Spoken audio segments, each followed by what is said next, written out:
옛날부터 어린 시절부터 우리가 많이 듣던 얘기 중에 하나가 남자는 일생에 딱 3번만 울면 된다 이런 얘기 많이 들었어요. 어릴 때부터.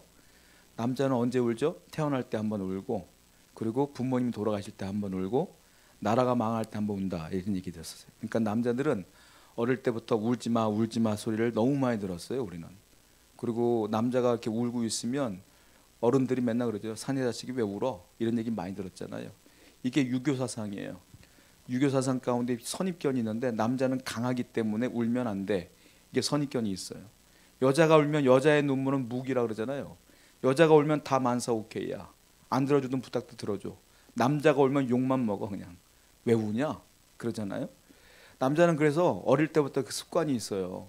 슬픈 일이 있어도 꾹 참는 습관이 있어. 괴로워도 눈물 안 보이려고 꾹 참고 하늘 바라보고 꾹 삼키는 경우가 많아요. 여기 계시는 남성 성도님들도 아마 그럴 거예요. 남자는 잘 안 울죠. 그래서 그게 강한 줄 알아요. 그런데 그렇지 않습니다. 왜냐하면 이게 눈물이 날 때 눈물을 흘려야지만 건강해요. 이게 눈물을 흘리지 않으면 그 스트레스가 계속 쌓여요. 쌓이다 보면 나중에 건강에 문제가 생긴다라는 거예요. 우리나라 그 평균 평균 수명을 보게 되면 남자가 여성보다 7년이 짧습니다. 여성이 7년이 더 많아요. 더 오래 살아요, 여성이.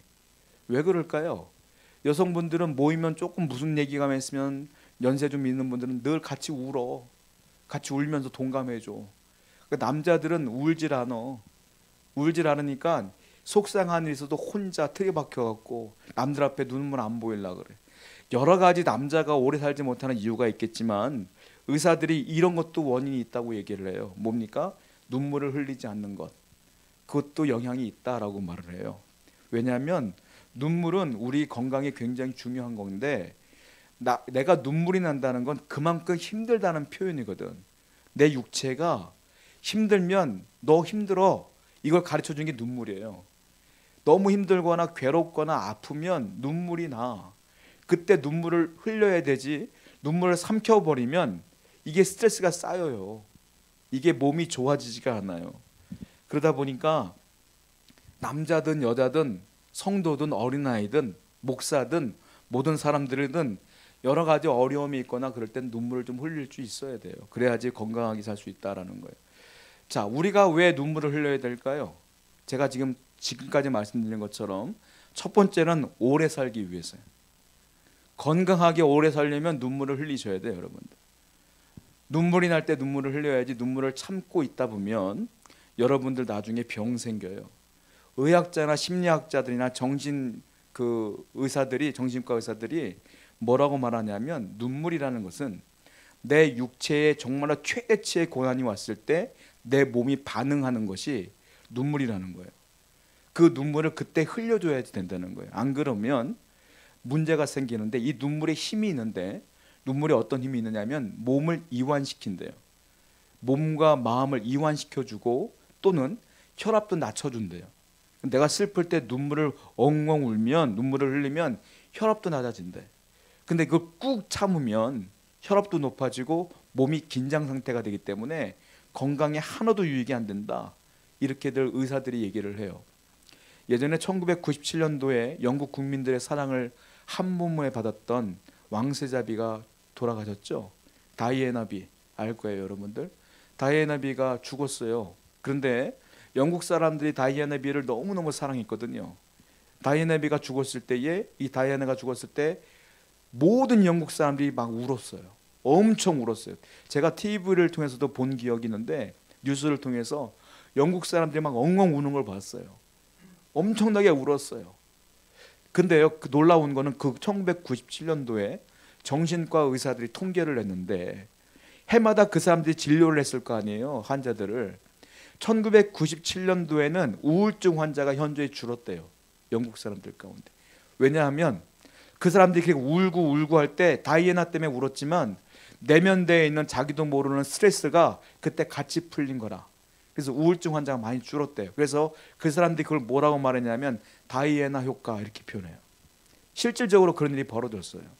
여러분 슬플 때 어려울 때 눈물을 흘리는 게 건강에도 좋다라는 거예요. 그래서 눈물이 있어야 돼요. 그렇다고 해서 시도 때도 없이 눈물을 흘리는 건 문제가 있죠. 이유가 있을 때 눈물을 흘려야 되지 않겠습니까? 언제 눈물을 흘릴까요? 아플 때, 슬플 때, 서러울 때, 감당하지 못할 문제를 만났을 때, 그럴 때는 울어야 된다는 거예요. 또 하나 제가 하고 싶은 말이 오늘 이 말씀인데, 이건 영적인 거예요. 눈물로 하나님께 무엇인가 아뢰을 때, 무엇인가 내가 정말로 간절히 원하는 게 있을 때는 하나님께 눈물로 심어야 돼. 눈물로. 그럴 때 하나님의 은혜가 있다. 눈물의 위력이에요. 눈물로 심고 눈물로 심은 사람은 눈물이 기쁨으로 걷어지는 날이 와요. 반드시. 그러므로 하나님 믿는 우리들은 하나님 앞에 함께 쓸 때에 눈물을 참으면 안 돼. 항상 하나님께 눈물로 나아가야 된다는 거예요. 자, 그래서 첫 번째는 뭐라 했어요? 눈물의 유익한 점이 첫 번째가 뭐냐? 오래 살게 해줘요. 건강하게 해줘. 두 번째는 뭐냐면 영적으로도 건강하게 하고 영적인 복을 받게 해줘요. 이게 눈물이에요. 영적인 복은 눈물을 흘린 자에게 와요. 이런 말이 있습니다. 눈물은 내 영혼을 닦아내주는 세정제다. 이런 말이 있어요. 유명하신 설교가가 말한 건데, 눈물이 내 영혼을 맑게 깨끗하게 닦아주는 세정제다. 물방울이다. 이렇게 표현한 적이 있어요. 그만큼 하나님 앞에 눈물을 흘리는 게 중요하다라고 얘기를 했어요. 자, 우리가 생각할 때 눈물은 이렇게 영혼과 직결된다고 지금 설명하고 있는 거예요. 제가 우리의 눈물은 우리의 영혼과 직결되어지는데, 첫 번째 어쩔 때 우리가 이 영적인 눈물을 흘릴 수 있느냐면, 아프고 슬플 때, 괴롭고 견디기 힘들 때 눈물을 흘리면요, 내 영혼이 맑아집니다. 여러분들 경험해 보셨을 거예요. 내가 슬플 때, 괴로울 때 교회에 와서 눈물로 기도해 보셨습니까? 기도하면 내 마음 가운데 그래도 위로가 될 때가 있어요. 내 마음 가운데. 그래도 그 눈물이 내 영혼과 직결된다는 거예요. 또 하나가 있어. 언제 눈물을 흘려야 되냐면, 내 영혼이 슬플 때, 괴로울 때 말고 내 영혼이 오염되었을 때, 내 영혼이 더럽게 오염되었을 때도 눈물을 흘려야 돼. 그때 그 눈물이 내 오염된 마음을 씻어준다라는 거예요. 이걸 다른 말로 뭐라고 합니까?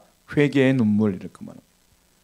하나님께 죄를 지었으면 눈물을 흘려야 돼요. 성경의 인물들도 보세요. 죄를 지었으면, 죄를 깨달았으면 다 눈물로 회개했어요. 눈물로 회개하지 않은 자들은 다 저주받았어. 하나님이 놔버렸어. 하나님이 도와주지 않아. 그런데 눈물로 회개한 자들은 죄를 지었어도 하나님이 그 영혼을 깨끗하게 씻겨주시며 그 오른손을 꽉 붙들어 주시며 끝까지 책임져 주셨다. 인간은 죄인이기 때문에 죄를 안 지을 수가 없어요.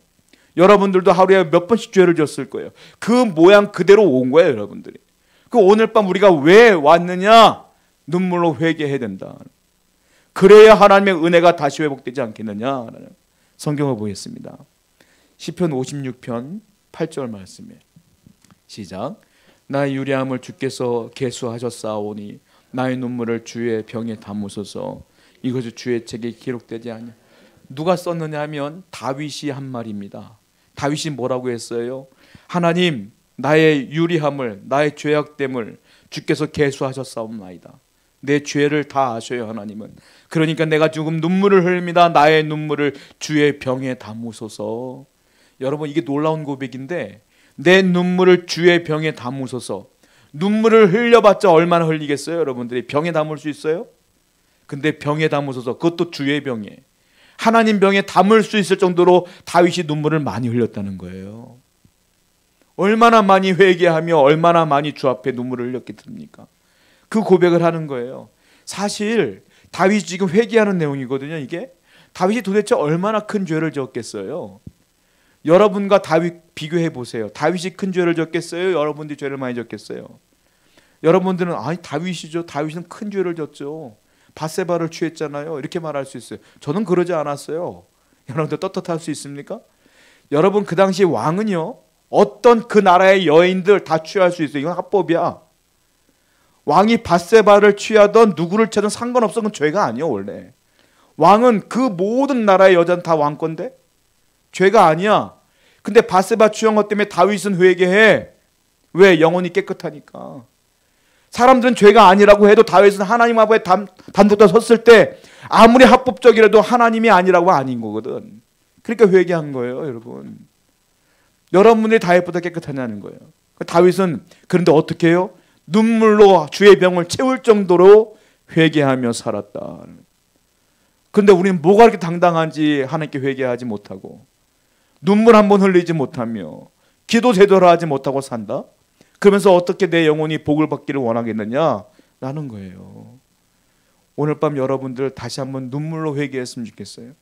하나님 말씀대로 살지 못한 것, 내 육신을 따라 산 것, 정욕대로 산 것, 주의 말씀이 아니라 성령의 인도하심이 아니라 내 뜻대로 자행제재한 것, 분노한 것, 정말 하나님 말씀대로 살지 못한 것 다 회개하는 시간이 되었으면 좋겠다는 거예요. 그리하면 이 회개의 눈물 흘린 자에게 은혜가 있고 기적이 나타나요. 제가 예전에 집회에 참여했다가 어떤 남자 집사님께서 간증하는 걸 봤어요. 간증 집회였는데요. 그분이 이런 간증을 했던 기억이 있어요.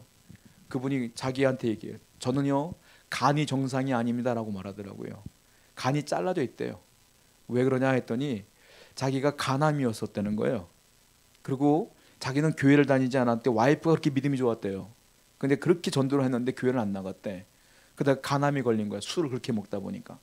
간암에 걸려서 죽기를 이제 얼마 안 놔두고 있는데 목사님이 신방을 오셨어요. 그 여자 집사님이 그렇게 간절히 목사님께 부탁을 해서 목사님이 오신 거예요. 그렇게 교회를 싫어했던 그 환자 앞에 목사님이 설교를 했겠죠. 근데요 그날따라 그 설교가 들려오더래. 그 말씀이 하나하나 들어오는데 다 자기한테 하는 말 같더래. 그 집사님이. 그리고 그 앞에서 목사님이 처음 뵌 목사님 앞에서 엉엉 눈물 콧물 쏟으며 회개했대. 회개. 그렇게 죄를 많이 졌더래 자기가. 그래서 고쳐달란 말이 아니라 잘못했다고 하나님께 회개를 하는 거예요. 목사님이 그 자리에서 그분에게 안수를 하고 다시 기도를 해주며 한마디로 병실이 부흥회가 된 거예요. 그 양반이 거기서 회개하면서 목사님이 가신 뒤에도 계속 눈물이 멈추질 않더래요. 잠잘 때까지 계속 잠도 안 오더라도 새벽 내내 기도하며 새벽 내내 회개했다는 거예요. 그 놀라운 일이 벌어져요. 그 다음 날부터 입맛이 돌기 시작해. 밥도 안 먹던 사람이 밥이 들어가. 복수가 이렇게 찼던 사람이 복수가 빠지기 시작해. 손발이 부종 때문에 이렇게 부었던 사람이 손발이 붓기가 빠지기 시작해. 결국은요 수술했더니 의사가 깜짝 놀래요. 암세포가 많이 없어졌는데요. 그 수술했는데 이게 거의 완쾌가 된 거예요. 그리고 간증하고 다니시더라고요. 그분이 말하는 게 그거예요. 내가 한 것은 하나도 없어요. 하나님께 죄 회개했던 거 하나뿐이 없는데 하나님이 저에게 은혜를 주셨어요. 그래서 이 은혜 때문에 제가 목숨 버려가며 목숨 바쳐가며 회개하며 지금 간증하며 여러분들에게 말씀을 증거합니다라고 간증하시더라고요. 여러분 물론 이런 기적들이 전부 다에게 일어나는 건 아니에요. 특별히 하나님이 사명 주신 사람에게 일어나겠지. 그러나 중요한 게 있어요. 그 모든 사람들의 공통점은 뭐냐? 눈물로 회개한 자에게 은혜가 있더라. 여러분들이 죄를 갖고서는 복을 받을 수가 없어요. 죄가 있는데 어떻게 성령이 여러분께 역사하십니까? 이 시간에 여러분들이 죄가 있으면 철저히 회개하시고 눈물로 하나님께 나가면 하나님의 은혜가 있다라는 거예요. 오늘도 기도하러 오지 않았습니까? 응답받으러 왔잖아요. 그러면 눈물로 기도하며 회개할 때에 하나님의 기름 부으심이 있다라는 거예요. 자, 그러면 또 하나 생각해 봐야 되겠어요. 건강을 위해서도 눈물 흘리고 영적인 건강을 위해서 이렇게 눈물을 흘려야지 복을 받는 거 아닙니까? 세 번째, 여러분들이 소망이 있을 거 아니에요. 살다 보면 기도할 제목이 있을 거 아니에요. 그걸 사명이라고 합시다. 울며 내가 씨를 뿌려야 될 때가 있어요. 내가 그냥 씨를 뿌리는 게 아니라 하나님이 이거 아니면 안 됩니다. 도와주셔야 됩니다라고 하는 울며 씨를 뿌릴 때가 있어. 그때는 간절하면요 눈물이 나와요. 여러분들이 정말 간절한 기도가 하면 눈물이 나와. 근데 눈물이 없는 기도를 하면 간절하지 않다는 거예요, 여러분. 저도 기도하다 보면 정말로 간절한 기도면 나도 눈물이 나와. 그 기도에 하나님이 역사하시는 거예요, 여러분. 그러니까 정말로 우리가 기도할 때 간절히 기도하자라는 거예요. 오늘 본문 말씀 볼까요? 시편 126편 1절 말씀입니다. 시작.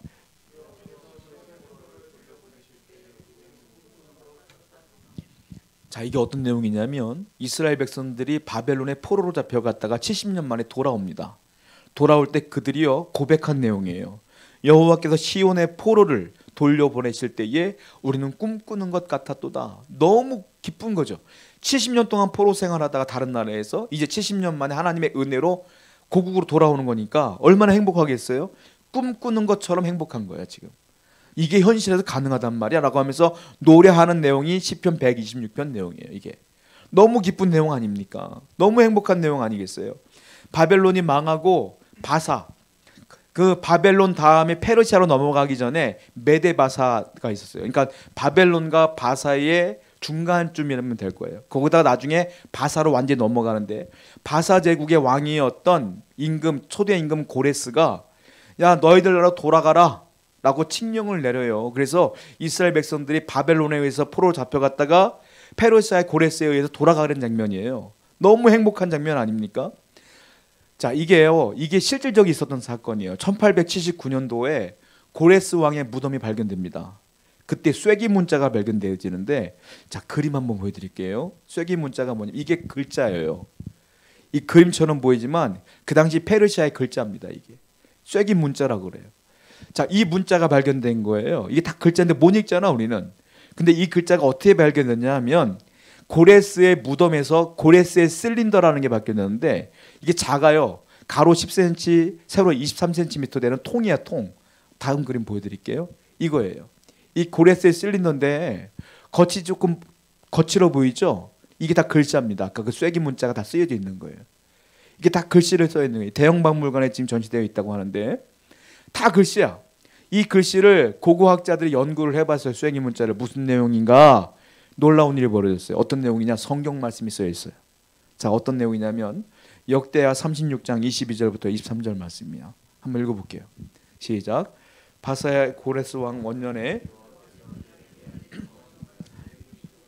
여호와께서 바사의 고레스 왕의 마음을 감동시키매 그가 온 나라에 공포도 하고 조소도 내려 이르되, 바사 왕 고레스가 이같이 말하노니 하늘의 신 여호와께서 세상 만국을 내게 주셨고 나에게 명령하여 유다 예루살렘에 성전을 건축하라 하셨나니 너희 중에 그의 백성 된 자는 다 올라갈지어다. 너희 하나님 여호와께서 함께 하시기를 원하노라 하였더라. 이게 무슨 말이냐면 하나님께서 바사 왕 고레스에게 말씀하시는 거예요.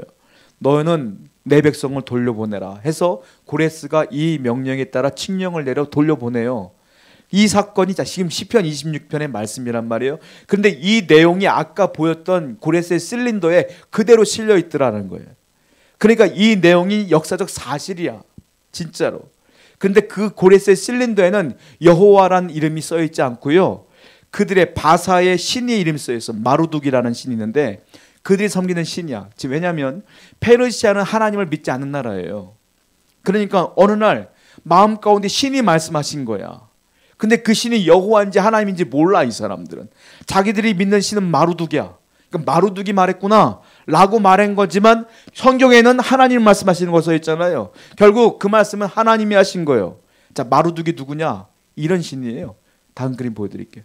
이게 그들의 신이에요. 이게 이 마루둑이라는 신이 그렇게 해서 보냈다 이렇게 표현되어 있는 거지만 우리는 하나님이 말씀하신 거를 분명히 믿고 있지 않습니까?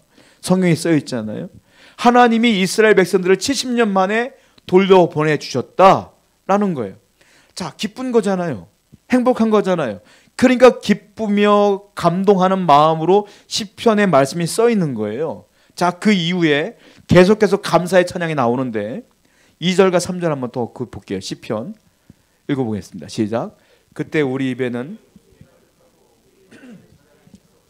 그때는 문 나라 가운데서 말하기를 여호와께서 그들을 위하여 큰 일을 행하셨다 하였도다.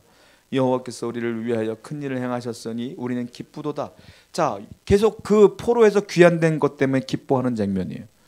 자, 여기서 말씀이 끝나면 감사하는데 끝나지 않아요.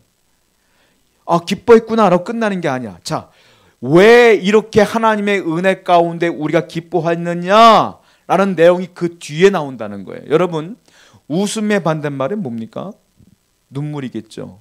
갑자기 이 즐거운 성경 말씀 속에서 뒤에는 뜬금없이 눈물이 나와. 갑자기. 자, 눈물이 어떻게 나오냐? 우리가 잘 아는 말씀인데 그 다음 절 5절과 6절의 말씀입니다. 시작. 눈물을 흘리며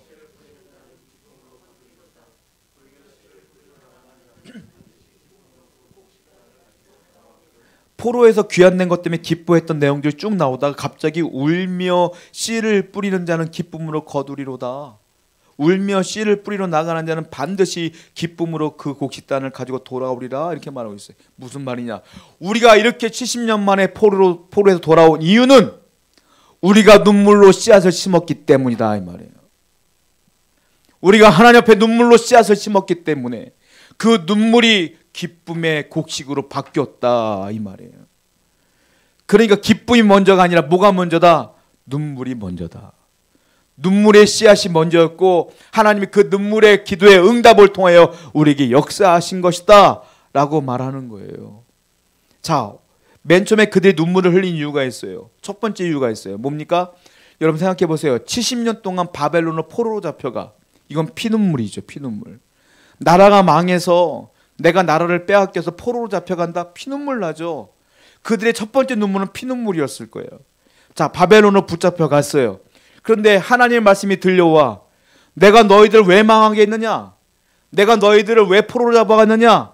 깨닫기 시작해 그들이. 피눈물 흘렸던 그들이 아, 내가 죄를 지었구나. 우리 민족이 죄를 지었구나. 그러면서 그들의 피눈물이 뭘로 바뀌느냐? 회개의 눈물로 바뀌어요. 바벨론에서 회개하기 시작해요. 그들이 변화되기 시작해. 그래서 하나님이 역사한 거예요. 피눈물이, 원망의 눈물이 회개의 눈물로 바뀌었을 때 하나님이 역사한 거다. 여러분, 사람이 고난을 당하면 처음에는 원망이 터져 나와요. 고난을 닥치면, 어려움이 당하면 왜 납니까 하나님? 라고 원망해. 그런데 하나님은 원망하는 여러분들에게 복을 안 줘요. 왜? 이스라엘 백성들이 70년 동안 포로로 잡혀간 이유가 뭐예요? 죄를 지었는데 왜 70년 만에 돌아와요? 70년 동안 회개를 안 해서 그런 거예요. 70년 만에 회개를 하니까 하나님이 돌려보낸 거지. 하나님은 여러분이 원망할 때, 원망이 터져나올 때 기다려. 언제까지? 그 원망의 눈물이 회개의 눈물로 바뀔 때까지. 우리에게 고난이 올 때는 여러 가지 이유가 있지만 그 중에 하나가 어쩌면 우리의 잘못 때문에 하나님께서 정신 차리라고 고난 줄 때도 있어요. 그때 그 죄를 깨닫고 회개할 수 있는 자, 그런 자에게 은혜를 주신다라는 거예요. 근데 놀라운 건 그 눈물이 변하여 기쁨으로 곡식을 거둘 때가 온다. 고난이 있나요?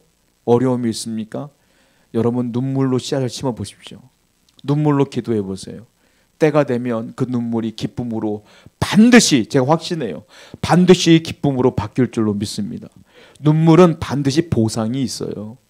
우리 하나님께서는 여러분들에게 반드시 보상하여 주신다라는 거예요. 그리고 또 하나, 그들이 눈물을 흘린 이유가 있어요.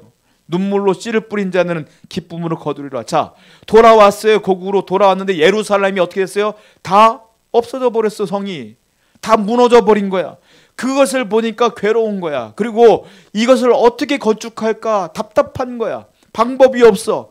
그때 느헤미야가 말합니다. 성전을 건축하자. 에스라가 말합니다. 성전을 건축하자. 스룹바벨이 말합니다. 성전을 건축하자. 학개가 말합니다. 성전을 건축하자. 말씀을 계속 주는 거야. 그 말씀이 들려오고 은혜가 들려오고 말씀이 들려오니까 다시 눈물이 나면서 하나님 도와주세요. 기도가 되는 거예요. 자, 이건 어떤 씨앗이냐? 눈물의 씨앗이 기도의 씨앗이야. 하나님께 간절히 구하는 사명의 씨앗이야. 하나님께 소원의 씨앗을 심기 시작해. 하나님, 이 성전을 우리가 건축하기 원합니다 라고 기도하기 시작하는 거예요. 그랬을 때 하나님께서는 예루살렘 성전을 그들로 통하여 세우신다. 여러분, 소원이 있나요? 눈물로 기도하셔요. 눈물로 기도하는 게 진짜예요. 의무로 기도하는 사람은 눈물이 안 나요. 진짜 간절하잖아요. 눈물이 나요. 이스라엘 백성들처럼 간절히 기도합시다. 오늘 밤도 여러분들 기도할 내용이 얼마나 많습니까? 아니, 수천 가지 수만 가지 말고 한 가지만 하더라도 여러분 눈물로 기도하실 때 하나님께서 반드시 여러분 기도에 응답하실 줄로 믿습니다. 우리 기도하겠습니다.